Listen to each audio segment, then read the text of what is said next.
Sa ngalan ng Ama, at ng Anak, at ng Espiritu Santo. Amen. Sumayin niyo po ang Panginoon. At sumaiyo rin. Tinitipon po tayo bilang mga kaanib ng angka ng Diyos. Dumulog tayo sa mawaing Panginoong nagpapatawad ng lubos. Sinugong tagapagpagaling sa mga nagsisisi, Panginoon, kaawaan mo kami. Panginoon, kaawaan mo kami. Dumating na tagapag-anyayang mga makasalanan ay magsisi, Kristo, kaawaan mo kami. Kristo, kaawaan mo kami. Nakaluklo ka sa kanan ng Diyos Ama para ipamagitan kami. Panginoon, kaawaan mo kami. Panginoon, kaawaan mo kami. Kaawaan nawa tayo ng makapangyarihang Diyos, patawarin nawa tayo sa ating mga kasalanan, at patnubayan tayo sa buhay na walang hanggan. Amen. Manalangin tayo. Ama naming makapangyarihan, ginagawa mong kami magkaisa ng kalooban. Ipagkaloob mo ang iyong mga utos ay aming mahalin.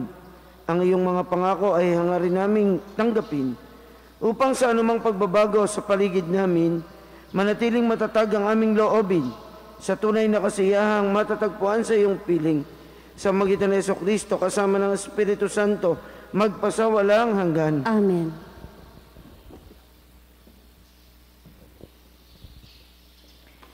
Pagbasa mula sa unang sulat ni Apostol San Pablo sa mga taga-Tesalonika. Dahil sa inyong pananalig kay Kristo, mga kapatid, naaliw kami sa gitna ng aming hirap at pagkabalisa. Ang pananatili ninyong matatag sa pananampalataya ang nagpasigla sa buhay namin.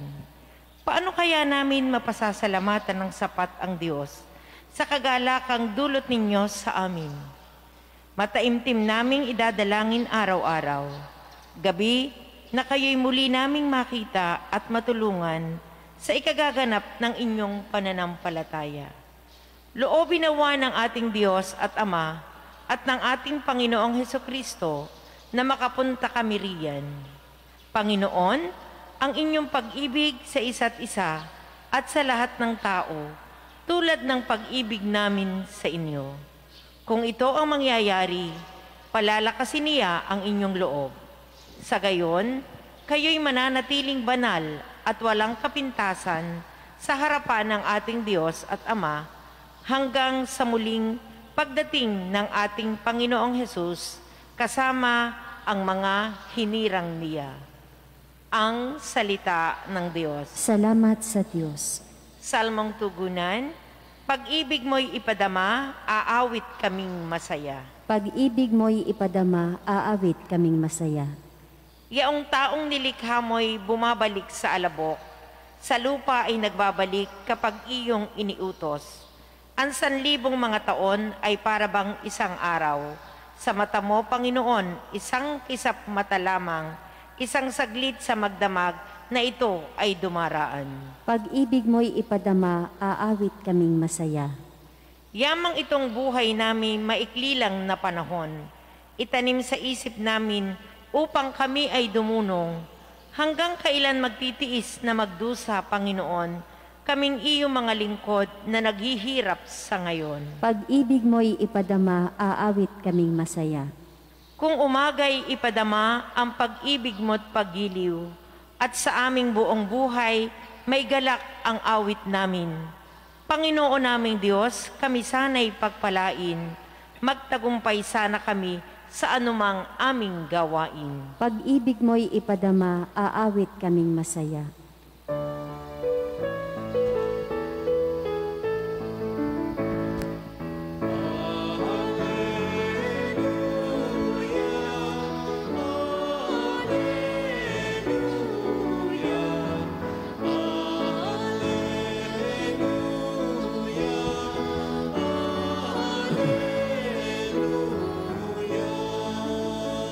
Lagi tayong magtanong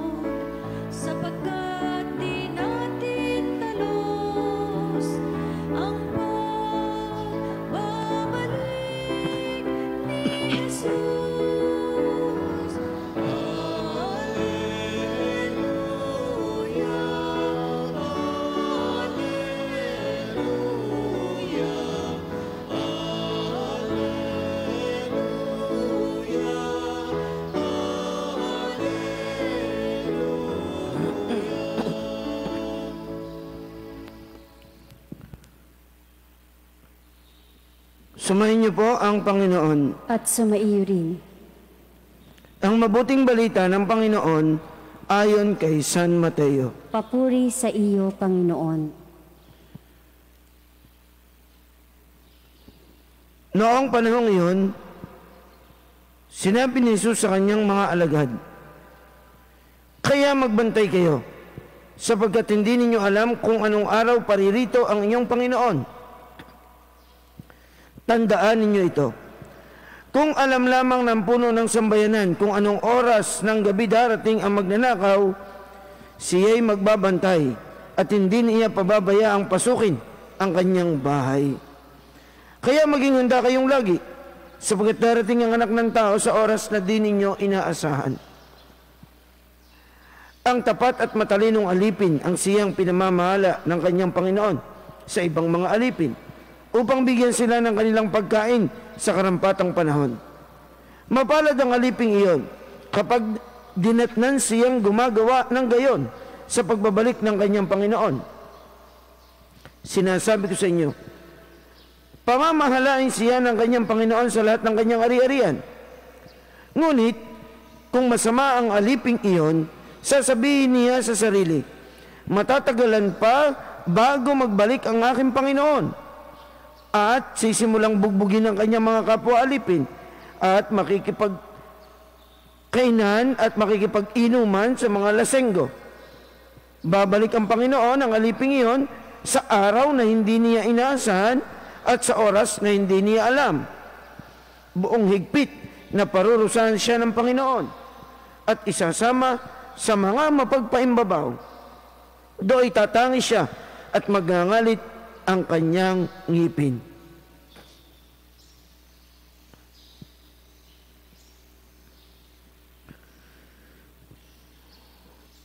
Mga kapatid, ang mabuting balita ng Panginoon. Pinupuri ka namin, Panginoong Hesukristo. Magandang umaga po sa inyong lahat, sa mga sumusubaybay sa atin sa Facebook at nakikinig sa atin sa ating mga barangay chapel. Isang mapagpalang umaga po. Kailangan, ito po'y bahagi ng ating pagiging handa. Sapagkat yan ang mensahe ni Jesus sa Ebanghelyo ngayon. Maging handa kayo. Ano ba ibig sabihin ng pagiging handa? Ano ibig sabihin ng pagiging listo? Ano ibig sabihin ng magbantay kayo? Yan ang mga salita ni Jesus sa Ebanghelyo ngayon. Una, kailangan pong maunawa natin na ang ibig sabihin dito ni Jesus, una, yung mga biyaya na bigay sa atin ng Diyos ay gagamitin natin ng tama. Gamitin sa tama ang mga biyaya ng Diyos. Ang lahat ng ito ay binigay sa atin ng Diyos at tayo ay kanyang pinagkatiwalaan sa mga biyayang ito. Gamitin natin ito sa tama. Gamitin ng tama ang mga biyayang ipinagkakaloob ng Diyos. Ang pangalawa, ang ibig sabihin ni Jesus ng maging handa kayo, maging listo, maging mapagmatsyag, ang ibig sabihin kailangang nauunawaan natin na ang ating buhay dito sa lupa ay bilang paghahanda lang sa buhay natin doon sa kabila, sa buhay na hinaharap natin, yung buhay na pinaghahandaan nating buhay na kasama natin ang Diyos. Sapagkat, kung hindi natin gagamitin ng tama ang mga biyayang bigay sa atin ng Diyos at yung buhay natin dito sa lupa ay tila baga baliwala na hindi natin tinitingnan ang kinabukasan na ang buhay natin ito'y paghahanda lang para sa buhay na kapiling ang Diyos, abay hindi tayo magagantimpalaan. Hindi natin mararanasan ang buhay na yon, yung buhay na maka-Diyos, yung buhay na kapiling natin ang Diyos. Eh bakit? Eh sapagkat una, hindi ka naghanda. Hindi mo ginamit ng tama ang mga biyayang bigay sa iyo ng Diyos. At ang buhay mo sa ngayon ay hindi naging paghahanda para sa iyong kinabukasan. Meron kasi mahirap po minsan ang pinapahalagahan ng iba kasi yung nakalipas, yung nakaraan. No, hindi maka-move on. May mga taong ganyan, hindi maka-move on. Bakit? Eh kasi ang mahalaga sa kanila, yung nakaraan. Eh pag po nakaraan na, nakalipas na, wala na yung kalimutan na natin. Bagaman, Mahalaga ang nakaraan dahil kailangan tayong matuto sa nakaraan. Yun lang. Pero kung ano man ang nangyari doon, kalimutan mo na. Past is past. Hindi mo na yun may balik. Ang mahalaga lang, dapat may natutunan tayo sa nakaraan. Ano mahalaga? Ang mahalaga po ay yung ngayon. Sapagkat ang ngayon, sabi nga ni Jesus sa Ebanghelyo, ay paghahanda para sa kinabukasan. Kaya, pinahahalagahan mo yung ngayon sapagkat ito ang magdidikta ng iyong kinabukasan. So paghahandaan mo yung bukas. Kaya mahalaga yung ngayon. Hindi yung nakaraan. Alam po nyo, yung nakaraan, nasa memory natin yun eh. Nasa isip natin. Pero alam nyo ba, sa akin pong pagninilay, hindi na mahalaga yun eh. Kasi lahat ng bagay makakalimutan natin eh. Kahit paanong gawin mong pagtatanda, dadating ang panahon, ang lahat ay makakalimutan mo at hindi mo na matatandaan. Lalo na, limited ang ating pag-iisip. Lalo na, kahit paanong galing mo magtanda, o mag-memorize, o mag-remember, mabubura po yan. Bakit? Sapagkat limited ang ating isipan. At dumadating pa nga pagkaminsan na nagkakaroon tayo ng pagkalimot. Ano yun? Alzheimer. O kaya dementia. Wala ka na maalala nun, wala ka na matatandaan. Kaya, maiisip nyo, nilikha naman tayo ng Diyos hindi para mag-alala. No, God did not create us to remember. Para sa akin, yun po yung gusto kong bigyan diin. God created us to love. Yung to remember is an act of remembering the past. But loving is an act of the present. Magmahal ka. At kapag ikaw ay nagmamahal, binigyan ka ng Diyos ng puso na katulad ng sa Kanya. You are created in the image and likeness of God. Mean to say, God gave us a heart like His own. At ang pusong ito ay gamitin natin sa pagmamahal ngayon. At yun ang magdidetermine ng ating kinabukasan. Maaring malimutan natin ng isang tao, maaring di na natin siya makilala. Pero, ang puso ay hindi tumitigil sa pagmamahal. Maaring ang isip mo, ang iyong utak ay titigil sa pag-alaala, pero ang puso mo ay hindi titigil sa pagmamahal. Kahit ang isang tao ay hindi mo kilala. O hindi mo na siya makilala. O hindi mo na siya matandaan. Sapagkat sabi nga ni Father Gilbert, there is this thing we call memory of the heart. At yun ay hindi mabubura. At yun ay hindi titigil yung pagmamahal ng puso natin. At kung sa ngayon, ito ang iyong ginagawa, ginagamit mo ng tama ang pusong ibinigay ng Diyos sa iyo, magkakamit ka ng buhay na walang hanggan. Yun po yung bagay na mahalaga. Na yung ipinagkatiwala sa atin ng Diyos ay gagamitin natin ng tama. At nung nilikha tayo ng Diyos, may isang bagay na ipinagkatiwala siya sa atin. Pinakamahalaga. Ano yun? Yung puso na katulad ng sa Kanya. Ibinigay niya sa atin. Kaya ito'y dapat gamitin natin ng tama. Sa ngayon, dapat ang ginagawa natin ay marunong tayong magmahal. At kapag tayo nagmamahal, ito ang maggigiya sa atin at magdadala sa atin para sa buhay na walang hanggan.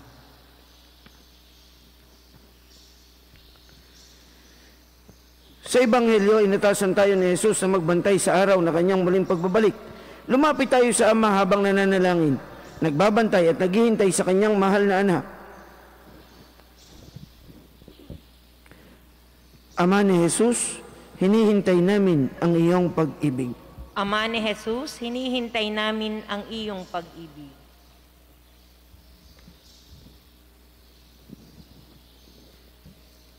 Ang simbahan, naway hindi makontento na lamang sa kanyang mga nagawa na Bagkus higit pang ipagpatuloy ang pagpapahayag ng ebanghelyo ng pagbabalik loob at isakatuparan ang kinakainalangang pagpapanibago.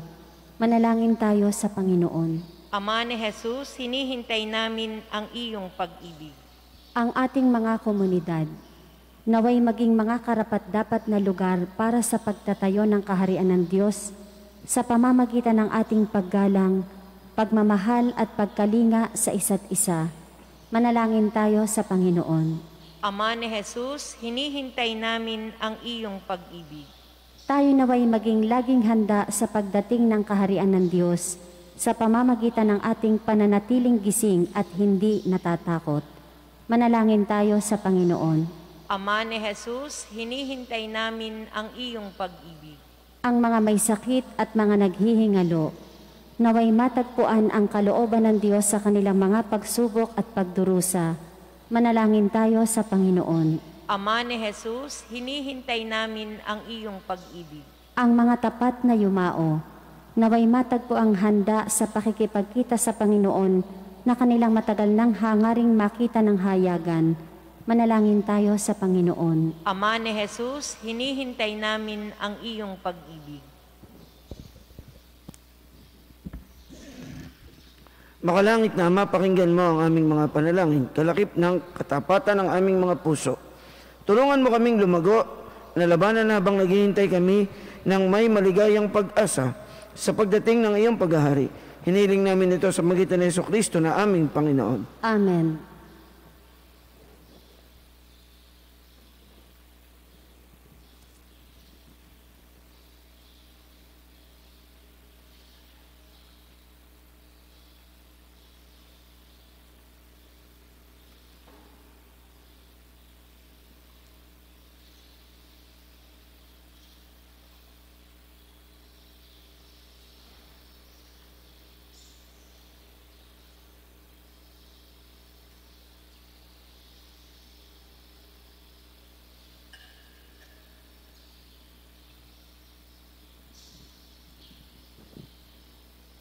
Manalangin po tayo mga kapatid upang ating paghahain ay kalugdan ng Diyos sa mga makapangyarihan. Tanggapin nawa ng Panginoon itong paghahain sa iyong mga kamay, sa kapurihan at karangalan sa ating kapakinabangan at sa buong sambayanan niyang banal. Ama naming lumikha, pinagkamit mo kami ng iyong pagkupkup, pakundangan sa isang pampalagi ang paghandog. Kahit sa iyong sambayanan na iyong ipagkaloob, ang pagkakaisa at kapayapaang nagbubuklod, bunga ng aming mga alay na iyong ikinalulugod. Sa magitan ni Jesucristo kasama ng Espiritu Santo, magpasawalang hanggan. Amen. Sumainyo po ang Panginoon. At sumaiyo rin. Itaas po natin sa Diyos ang ating mga puso at diwa. Itinaas na namin sa Panginoon. Pasalamatan po natin ang Panginoong ating Diyos. Marapat na siya ay pasalamatan. Ama naming makapangyarihan, tunay ngang marapat na ikaw ay aming pasalamatan. Pinagbibigyan mong ito'y aming maihayag, kahit na ito'y walang anumang maidaragdag, sa kadakilaang sa iyo ay likas. Sa pagpupuri namin ang nakikinabang, ay kami ring iyong pinakikihirapan sa magitan ng iyong anak na minamahal. Kaya kaysa ng mga anghel na nagsisiawit ng papuri sa iyo ng walang humpay sa kalangitan, kami po ay nagbubunyi sa inyong kadakilaan. Santo, Santo, Santo Panginoon Diyos ng mga hukbo, napupuno ang langit at lupa ng kadakilaan mo. O sana sa kaitaasan, pinagpala ang naparirito sa ngalan ng Panginoon. O sana sa kaitaasan. Ama naming banal, ikaw ang bukal ng tanang kabanalan, kaya't sa pamamagitan ng iyong Espiritu, gayon mong banal ang mga kaloob na ito upang para sa amin ay maging katawan at dugo ng aming Panginoong Jesucristo.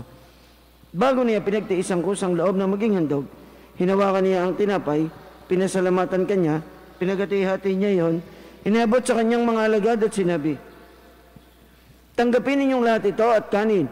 Ito ang aking katawan na ihandog para sa inyo."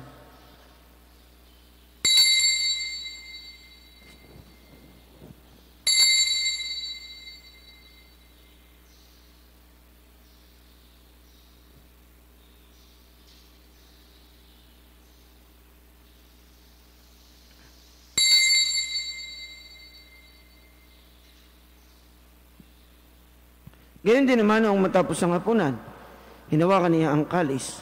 Muli kanyang pinasalamatan, inabot niya ang kalis sa kanyang mga alagad at sinabi, "Tanggapin ninyong lahat ito at inumin. Ito ang kalis ng aking dugo ng bago at walang hanggang tipan. Ang aking dugo na ibubuhos para sa inyo at para sa lahat sa ikapagpapatawad ng mga kasalanan.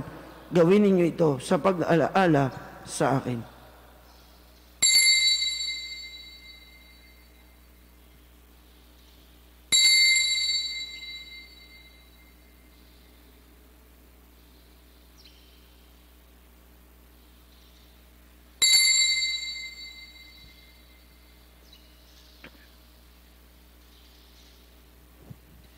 Ipagbunyi po natin ang misteryo ng ating pananampalataya. Si Kristo'y namatay, si Kristo'y nabuhay, si Kristo'y babalik sa wakas ng panahon.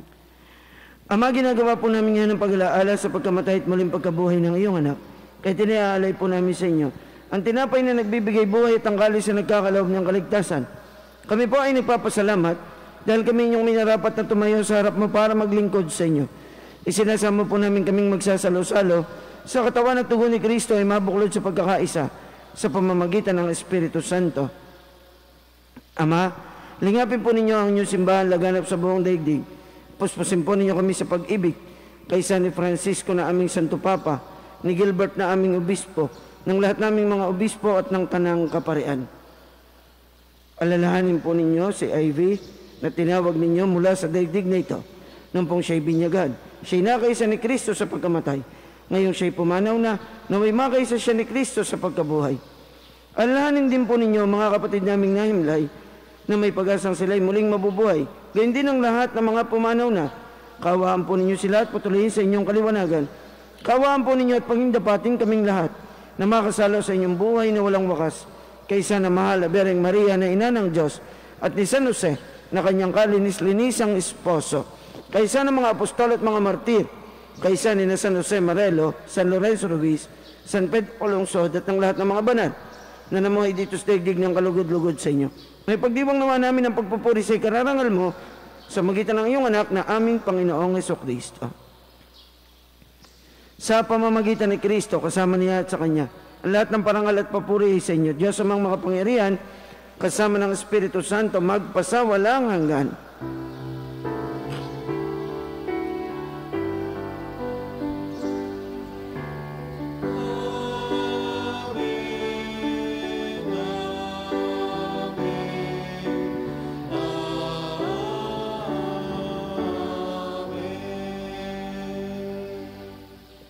Sa tagubilin po ng mga nakagagaling na utos sa turo ni Jesus sa Panginoon natin at Diyos, ipaayag natin ng may lakas loob.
Hinihiling po namin kami hadiah sa lahat ng masama.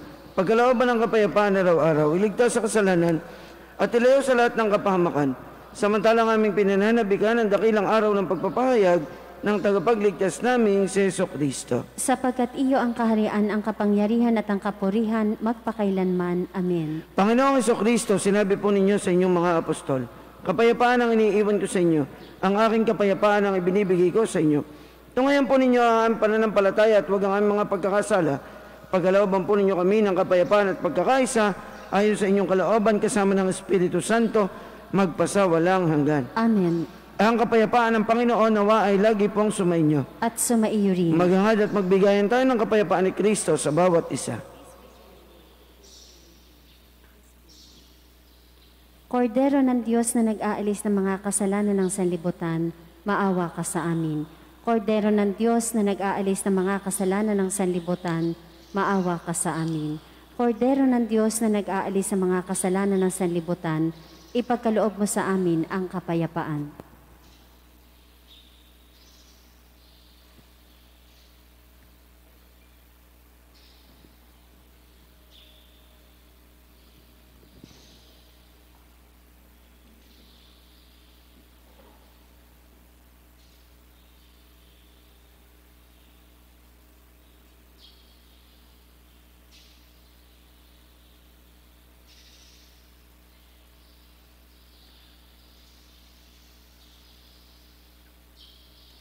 Ito po ang kordero ng Diyos, ang ating Panginoong Jesucristo, na siyang mag-aalis at magpapatawad ng ating mga kasalanan. Mapapalad po tayong lahat na inaanyayahang magkasalo sa kanyang banal na piging. Panginoon, hindi ako karapat-dapat na magpatuloy sa iyo, ngunit sa isang salita mo lamang ay gagaling na ako. Ang katawan ni Kristo. Amen. Panginoong Jesus, ako ay nananalig na ikaw ay nasa kabanal-banalang sakramento sa altar. Iniibig kita ng higit sa lahat at minimithi kong tanggapin ka sa paraang espiritual dahil hindi ko kayang tanggapin sa panahon ngayon ang iyong katawan at dugo sa banal na sakramento. Kahit man lang sana ay matanggap kita sa paraang espiritual sa aking puso. Niyayakap kita na para bang andito ka na talaga sa aking puso at iniaalay ko ng buong puso ang aking sarili sa iyo. Huwag mong pahintulutang mawalay ako sa iyo. Amen.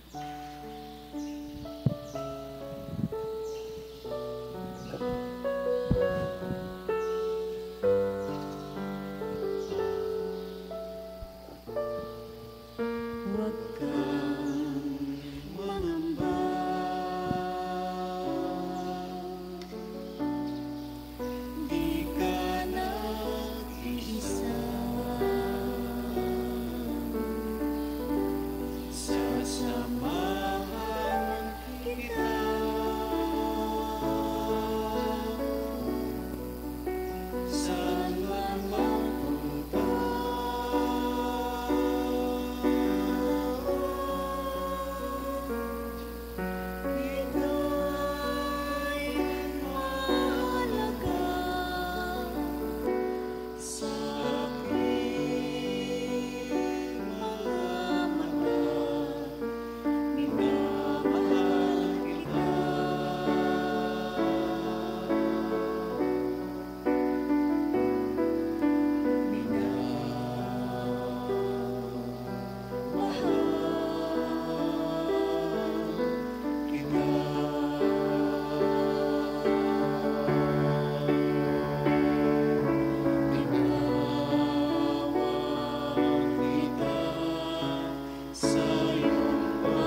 Mahabagin at mapagmahal na Ama, nagsusumamo kami sa iyo upang hilingin ang iyong patnubay laban sa COVID-19 na nagpapahirap sa marami at kumitil na ng mga buhay.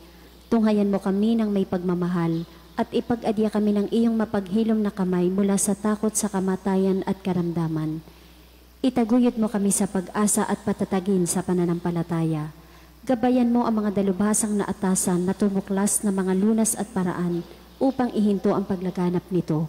Nagpapasalamat kami sa mga bakunang naisulong sa patnubay ng iyong mga kamay. Pagpalain mo ang aming mga pagsisikap na mawakasan ng mga bakuna ang pandemya sa aming bayan.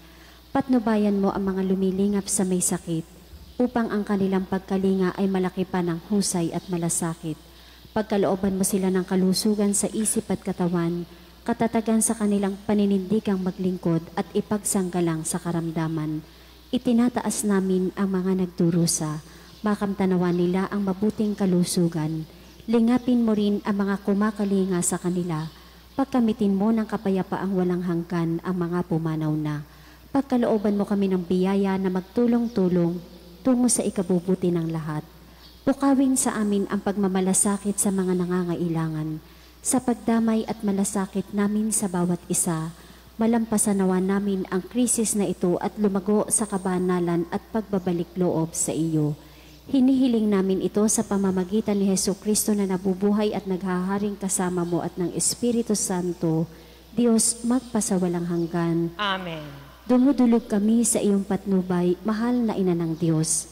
Pakinggan mo ang aming mga kahilingan sa aming pangangailangan at ipag-adya mo kami sa lahat ng kasamaan, maluwalhati at pinagpalang Birhen. Amen. Mahal na Birhen, mapagpagaling sa may sakit. Ipanalangin mo kami. San Jose, Ipanalangin mo kami. San Rafael Arcangel, Ipanalangin mo kami. San Roque, Ipanalangin mo kami. San Lorenzo Ruiz, Ipanalangin mo kami. San Pedro Calungsod. Ipanalangin mo kami.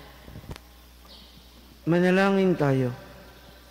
Ama naming mapagmahal, lubusin mo sa amin ang kagalingang bigay ng iyong pag-ibig na ngayon ipinagdiriwang at kami naway magkaroon ng ganap na kaunlaran upang sa lahat ng aming pinagkakaabalahan, ikaw ay aming mabigyang kasiyahan sa magitan ni Jesucristo kasama ng Espiritu Santo magpasawalang hanggan. Amen. Sumayin niyo po ang Panginoon. At sumaiyo rin. At nawa ay pagpalain po kayong lahat ng makapangyarihan at lubhang mapagmahal nating Diyos ng Ama at ng Anak at ng Espiritu Santo. Amen. Ang banal na misa ay naialay na. Humayo kayong taglay ang pag-ibig at kapayapaan ng ating Panginoong Jesucristo. Salamat sa Diyos.